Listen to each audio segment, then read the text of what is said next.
Hello students, welcome to the physics online session. This is Jyoti Sharma and this video is for class 12, chapter 13 nuclei, and in this video we are going to deal with binding energy curve per nucleon, radioactivity and some derivations related to this. So let's start.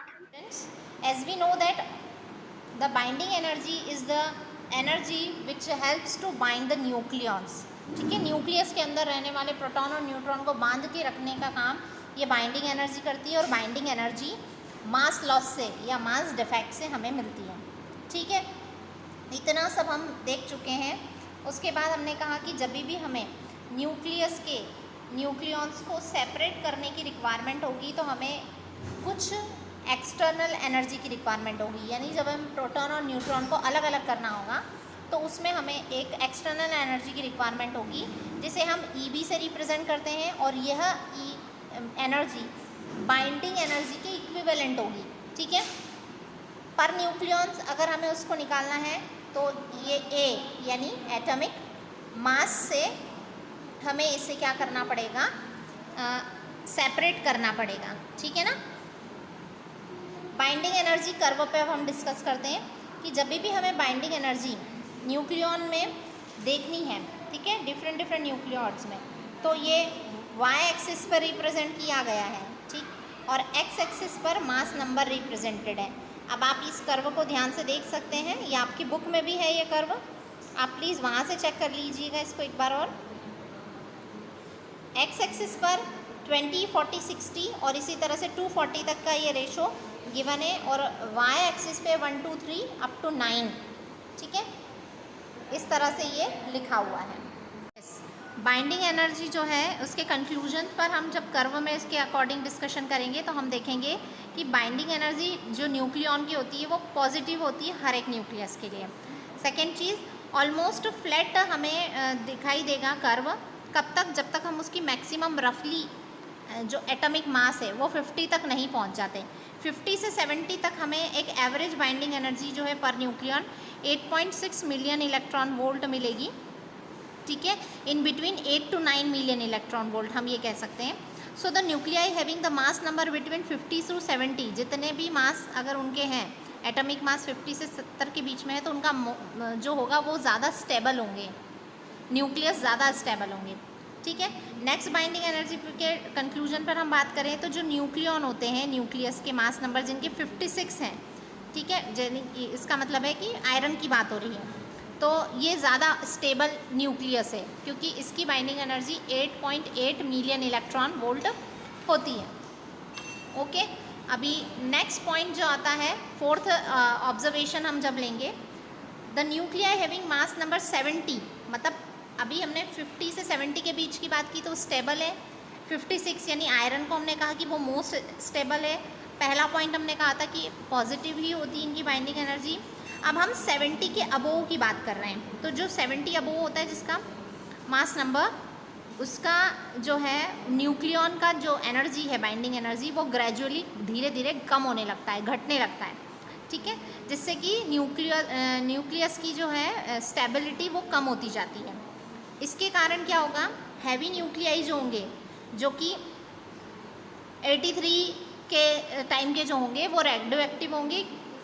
ठीक है, 209, ठीक है, 83 atomic number वाले जो होंगे वो सब 83 के बाद, 70 के बाद वाले वो सभी, उनकी जो स्टेबिलिटी है वो रेडियो एक्टिविटी कहलाएंगे, ऐसे एलिमेंट्स रेडियो एक्टिव एलिमेंट्स कहलाएंगे। उसके बाद ऐसे न्यूक्लियाई जिनका मास नंबर 50 से कम है, उनकी बाइंडिंग एनर्जी, न्यूक्लियॉन के बाइंडिंग एनर्जी जो है वो कम होती है। 20 के बाद वो बिल्कुल शार्पली बिल्कुल कम हो जाती है। इससे पता चलता है कि उनका मास नंबर जो है वो कंपैरेटिवली लेस स्टेबल होता है, यानी ऐसे न्यूक्लियस 50 के कंपैरिजन में बहुत ही कम ज़्यादा स्टेबल होते हैं। यानी मोस्ट स्टेबिलिटी कौन से वाले न्यूक्लियस की होगी, 50 से 70 के बीच वाले की। फिर 50 से कम वाले भी लेस स्टेबल होंगे, और 70 के अबोव भी वो भी लेस स्टेबल होंगे। ठीक है, below the mass number 50 the curve does not fall continuously. ठीक है, but has a subsidiary peaks, बीच बीच में उन्हें पीक्स मिल रही हैं। बिल्कुल 50 से जो है वो नीचे वाले, उनका जो न्यू बाइंडिंग एनर्जी का कर्व है वो बिल्कुल एकदम से नीचे नहीं की तरफ नहीं गिर रहा है, बीच बीच में कुछ पीक्स हमें दिखाई दे रही हैं कहीं कहीं पर, ऑक्सीजन के लिए, कार्बन के लिए और हीलियम के लिए। इससे ये पता चलता है कि ये वाले न्यूक्लियाई भी जो हैं स्टेबल होते हैं, ठीक है, इमीडिएटली उनके नेबर एलिमेंट से। And the last is the curve shows that very heavy and very light nuclei have binding energy per nucleon is less than the nuclei of intermediate। इसके साथ ही हम ये कह सकते हैं कि इनके जो इंटरमीडिएट मासेस होंगे वो भी लेस होंगे, ठीक है, जिसका मतलब है कि हम ये कह सकते हैं कि जो भी हैवी न्यूक्लियस होगा वो लाइट न्यूक्लियाई में उनकी बाइंडिंग एनर्जी, जो कि जिस भी एनर्जी के साथ वो ब्रेक डाउन हो रहे हैं, वो उनकी बाइंडिंग एनर्जी ज़्यादा होगी जो सेपरेट हुआ है। जैसे कि हम अभी एग्जांपल देखेंगे न्यूक्लियर फिशन और फ्यूज़न की, जब हम रिएक्शन देखते हैं तो उसमें जो फिशन रिएक्शन है उसमें हम देखेंगे कि यूरेनियम जो है 2 स्मॉल न्यूक्लियाई में बदलता है और वो स्मॉल न्यूक्लियाई की स्टेबिलिटी ज़्यादा होती है, यानी यूरेनियम से ज़्यादा बाइंडिंग एनर्जी स्प्लिटिंग न्यूक्लियॉन्स की होगी, जो ब्रेक डाउन हुआ है उस न्यूक्लियस की स्टेबिलिटी मोर देन यूरेनियम होगी, ठीक है। तो इसी तरह से ये स्टेबिलिटी हमें धीरे धीरे जो है इतने सारे ये कर्व के इतने सारे कंक्लूजन है जिसको हमें बहुत अच्छे से ध्यान में रखना है और इन्हें याद रखना है। उसके बाद पॉइंट आता है न्यूक्लियर फोर्स से रिलेटेड। न्यूक्लियर फोर्स जो होता है एक पॉजिटिव चार्ज पार्टिकल को, ठीक है, अगर हमें मान के चले कि कोई न्यूक्लियस है, एटम का न्यूक्लियस है, उसमें पॉजिटिव चार्ज पार्टिकल जैसे कि हम जानते हैं प्रोटॉन और न्यूट्रॉन होता है, वो एक दूसरे से बहुत ही कम स्पेस में बाइंड होते हैं क्योंकि वो न्यूक्लियस के अंदर है और न्यूक्लियस की रेंज हमें भी पता है कि बहुत स्मॉल होती है, नियरली अबाउट 10⁻⁻15 मीटर। तो अगर न्यूक्लियॉन के बीच इतना ज़्यादा वो पास में है तो फोर्स भी काफ़ी ज़्यादा स्ट्रांगली होगा। इस तरह के फोर्स को न्यूक्लियर फोर्स कहते हैं और इसकी कुछ कैरेक्टरिस्टिक्स होती हैं और वो कुछ ऐसी हैं कि ये अट्रैक्टिव होता है नेचर में, but sometime it is repulsive. Because क्यों रिपल्सिव है? क्योंकि अगर न्यूक्लियॉन जो है ज़्यादा पास आ जाएंगे तो वो एक दूसरे को दूर भी करेंगे, ठीक है। शॉर्ट रेंज फोर्स होता है, बहुत ही कम जगह पर वर्क करता है, ये बहुत ही कम रेंज पर, ठीक है। वेरी स्ट्रांग होता है, यानी ऑब्वियस सी बात है बाइंडिंग एनर्जी की हम मिलियन इलेक्ट्रॉन में बात कर रहे हैं, तो न्यूक्लियॉन को सेपरेट करने के लिए बहुत ज़्यादा अमाउंट में बाइंडिंग एनर्जी की रिक्वायरमेंट होती है, ठीक है, ब्रेक डाउन करने के लिए। This force is neither electric nor gravitational, ना ही ये कुलम्ब लॉ को फॉलो करता है और ना ही ग्रेविटेशनल लॉ को फॉलो करता है, और साथ ही साथ ये चार्ज पर डिपेंड नहीं करता है। Okay, so these are the characteristics related to the nuclear forces. Okay, अब बहुत ही इंटरेस्टिंग टॉपिक है रेडियो एक्टिविटी।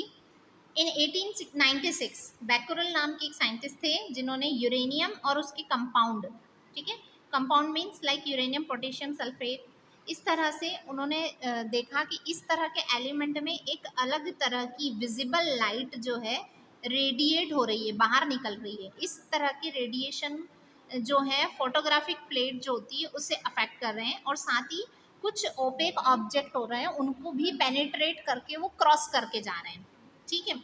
जब उन्होंने कुछ एक्सपेरिमेंट परफॉर्म किए इस तरह के रेडिएशंस को लेकर, तो उन्होंने नाम दिया कि यूरेनियम कहीं ना कहीं एक अलग ही तरह का रेडिएशन इमिट कर रहा है, और ना सिर्फ ये चीज़ यूरेनियम में हो रही है बल्कि ये थोरियम, पोलेनियम, एक्टिनियम जैसे और भी, रेडियम, रेडॉन जैसे कई हैवियर जो कि लेड से हैवी मटेरियल है उनमें ये दिखाई दे रही है। इस तरह के रेडिएशंस को उन्होंने रेडियो एक्टिविटी नाम दिया, और ऐसे एलिमेंट्स को उन्हें रेडियो एक्टिव एलिमेंट्स नाम दिया, ठीक है। इसकी एक पर्टिकुलर डेफिनेशन अगर मैं कहना चाहूँ तो हम ये कह सकते हैं the process of spontaneous emission, ठीक है, कंटिन्यूस एक इमिशन होता रहता है रेडिएशन का from the radio active substance is called radio activity. It is a nuclear phenomena in which the unstable nucleus, मैंने पहले ही बात की थी, अभी हमने बाइंडिंग एनर्जी कर्व को एक्सप्लेन किया है, तो उसमें हम समझते हैं कि कौन से एलिमेंट अनस्टेबल हैं, जो 70 से ऊपर वाले हैं, ठीक है। तो अनस्टेबल न्यूक्लियस जो होते हैं वो इस तरह का डिके करते रहते हैं, ठीक है। अभी इसमें 3 तरह के डिके हम पढ़ने वाले हैं, अल्फा, बीटा एंड गामा, जिसका डिस्क्रिप्शन आप इस फिगर में भी देख रहे हैं कि किस तरह से अल्फा, बीटा और गामा रेडिएशंस डिके होते हैं, ठीक है। तो इन्हें हम नेक्स्ट वीडियो में एक्सप्लेन करेंगे। एक इम्पॉर्टेंट चीज़ है कि रेडियो एक्टिविटी की जो एसआई यूनिट होती है उसे बैक्यूरल कहते हैं, बी क्यू से इसे रिप्रेजेंट किया जाता है, ठीक है। और एक और होता है Curie. Here we can see a graph between number of undecayed nuclide n and time t, ठीक है। रेडियो एक्टिविटी एक फिजिकल क्वांटिटी होती है, बैक्यूरल इसकी यूनिट है, और 1 Becquerel is equal to 1 disintegration और डिके पर सेकेंड, इसे हम क्यूरी नाम भी देते हैं। अब आप ये सामने रिप्रेजेंटेशन देख सकें, डिके पर second 1 curie is equals to 3.7 into 10⁻10 becquerel के इक्विवेलेंट होता है। Now the radioactive decay law. So according to this law, the rate of disintegration of the radioactive nuclei at any instant is directly proportional to the total number of nuclei present at that instant. इस तरह से हम उसे फॉर्मूले के form में represent कर सकते हैं, और इसका डेरिवेशन मैं अभी आपको रिप्रेजेंट कर रही हूँ। So now see the derivation. हमने ये माना है कि टी इंस्टेंट पर कोई भी एक रेडियो एक्टिव सब्सटेंस हमें गिवन है जिसमें n number of nuclei present है, right, n number of nuclei. तो हम ये मान के चलेंगे t प्लस dt टाइम में, यानी हमने टाइम को बढ़ा दिया है। सपोज करें पहले 5 सेकेंड था, अभी 10 सेकेंड हो गया है, 5 से 10 सेकेंड टोटल हो गया है। So total number of nuclei जो है डिके हो रहे हैं यानी कम हो रहा है ना, न्यूक्लियॉन्स उसमें से कम होते जा रहे हैं। तो पहले नंबर ऑफ न्यूक्लियाई जो थे वो प्रेजेंट थे, वो n थे, और अब dn और कम हो गए उसमें से। तो अब कितने बचेंगे, मान लो पहले 10 थे, अब 5 ही बचे, तो 10 - 5 इज इक्वल्स टू 5, ठीक है। तो ये डिसइंटीग्रेशन का जो रेट है -dn/dt according to the law ये इसके प्रोपोर्शनल होता है, राइट। इस तरह से हमने लिखा, ये प्रोपोर्शनलिटी का साइन हटेगा तो ये वाला सिंबल आ जाएगा, ये कांस्टेंट है, प्रोपोर्शनैलिटी कांस्टेंट, ठीक है। इसे हम इस तरह से रिप्रेजेंट कर सकते हैं। चीज़ों को सेपरेट किया, मतलब मैनिपुलेट किया हमने चीज़ों को, और फिर अगर हमने इंटीग्रेटिंग फॉर्म किया, इसका इंटीग्रेशन करेंगे तो हमें कुछ इस तरह से चीज़ें मिल जाएंगी लॉग के फॉर्म में, ठीक है। हम ये कह सकते हैं कि a is the constant of integration, और t इक्वल टू 0 पर हमें जो न्यूक्लियाई प्रेजेंट होंगे नंबर ऑफ इक्वेशन 2 में, तो वो इस तरह से रिप्रेजेंट किए जा सकेंगे। और ये पूरी तरह से एक मैथमेटिकल टर्म जो है अब आपके सामने रिप्रेजेंट है। अब आप इसको आसानी से देख पा रहे हैं कि हम किस तरह से जो law of radio active decay है इसको डिराइव कर सकते हैं। अभी नेक्स्ट टॉपिक है half life. So half life it means जो रेडियो एक्टिव न्यूक्लियाइड होता है, जितना भी नंबर ऑफ न्यूक्लियॉन्स उसको अपने एक पर्टिकुलर टाइम में डिके करने होते हैं, तो उसकी लाइफ जो है हमें कैलकुलेट करनी है कि हाफ लाइफ इस हम किसे कह रहे हैं। जैसे कि देखो 100% एलिमेंट है, 100 साल पर देखेंगे हम, तो 50 साल बाद वो 50-50 रह जाएगा। फिर नेक्स्ट 50 का आधा किया 25 पर, वो और आधा रह जाएगा, यानी 50 का आधा होता है 25। तो ये 25 और 75% वो डिके हो चुका है। फिर नेक्स्ट इस तरह से उसकी हाइफ लाइफ होती जाती है और एंड में बहुत समय बाद वो पूरी तरह से इस तरह से पूरी तरह क्या हो जाएगा, डिके हो जाएगा, ठीक है। लाइफ को रिप्रेजेंट करने के लिए यहाँ पर एक ये स्पेसिफिक टाइप का एक फॉर्मूला होता है जिसे हम इस तरह से रिप्रेजेंट कर सकते हैं। 1/λ is represented by the type tau and this is the mean life, ठीक है। मीन लाइफ है जहाँ पर मटीरियल जो है बिल्कुल आधा रह जाए, ठीक है, बिल्कुल 50%, 100% बिल्कुल बराबर 50% ही बचा रह जाए, ठीक है। ये रिलेशन जो है हाफ लाइफ और डिके कांस्टेंट के बीच में होता है, यानी ये T/2 is the half life of the material and lambda is the decay constant, और इसे टाउ से भी 1/λ इज इक्वल्स टू टाउ से रिप्रेजेंट कर सकते हैं, ठीक है। अब ये डिराइव करने की हम कोशिश करते हैं कि ये आएगा कैसे। इसे पर्टिकुलर इस तरह से हमें पूरा रिप्रेजेंट करना पड़ेगा। हम ऑलरेडी रेडियो एक्टिव डिके से n is equals to n0 के बारे में जानते ही थे। हमें हाफ लाइफ पता करनी है सब्सटेंस की, तो हम t के रिप्लेसमेंट में t तक और नंबर ऑफ न्यूक्लियाई जो कि हाफ ही रह गए हैं तो n0/2 रिप्रेजेंट कर देंगे, ठीक है। n को n0/2 से रिप्रेजेंट करेंगे, जो चीज़ें कैंसिल होंगी उसे काट देंगे और इस तरह से ये चीज़ें आ जाएंगी। लैम्डा log E2 के इक्विवेलेंट हो जाएगा और लैम्डा इसके अपॉन में आ जाएगा, और यही रिलेशन की हमें रिक्वायरमेंट थी। Okay students, I hope students आज का ये वीडियो आपको बहुत अच्छे से समझ में आया होगा। नहीं भी आया तो आप इस वीडियो को 2 से 3 बार ज़रूर वॉच करें। Okay, stay safe, stay healthy, thank you, keep learning, stay safe.